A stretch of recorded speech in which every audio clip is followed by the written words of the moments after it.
হয়তো এদিন তেওঁক চাই গান গাবলৈ শিকিছিলোঁ, কিন্তু আজি তেওঁ আমাৰ মাজত নাই। হৃদয়ত সদায় থাকিব, ন' ডাউট। প্ৰত্যেকজন অসমীয়াই সযতনে মৰমেৰে সাঁচি ৰাখিব তেওঁক বুকুৰ মাজত, কিন্তু তেওঁৰ লাইভ পাৰফৰ্মেঞ্চবোৰ আৰু চাবলৈ নাপাওঁ। আজি ৰাতিৰ ভাত সোনকালে খাম, বিহুতলীত বোলে জুবিন গাৰ্গ আহিব।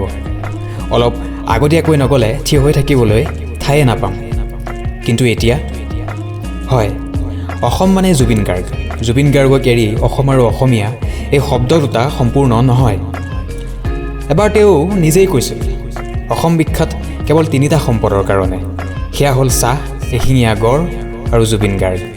হয়, জুবিন গাৰ্গ অসমৰ আপুৰুগীয়া সম্পদ।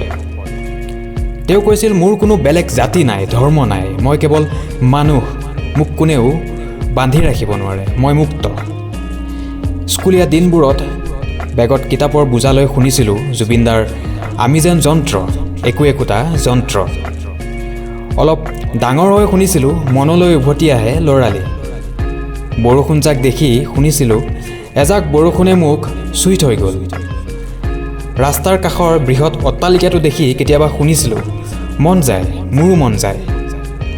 কেতিয়াবা বাৰে বাৰে কাম এটা কৰিও বিফল হৈ শুনিছিলোঁ ধুমুহাৰ সৈতে মোৰ বহু যুগৰে নাচোঁ। সমাজত হৈ থকা অত্যাচাৰবোৰ দেখি কেতিয়াবা শুনিছিলোঁ মানৱৰ মাজতে আজি দানৱৰ হুংকাৰ।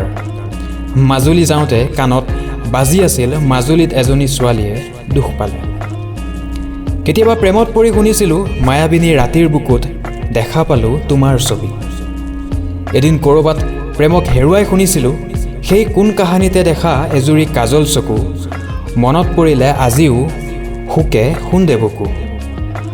মুঠতে তেওঁৰ গানৰ শব্দবোৰ যেন জীৱনৰ অংশ হৈ পৰিছিল। হয়, এইটো সত্য যে তেওঁৰ দ্বাৰা নতুন সৃষ্টি আৰু কেতিয়াও সম্ভৱ নহয়। গতিকে তেওঁ দি যোৱা সেই পুৰণি যুগজয়ী সৃষ্টিবোৰক সংৰক্ষণ কৰি আমি মৰমৰ জুবিন গাৰ্গক জীয়াই ৰাখিব লাগিব।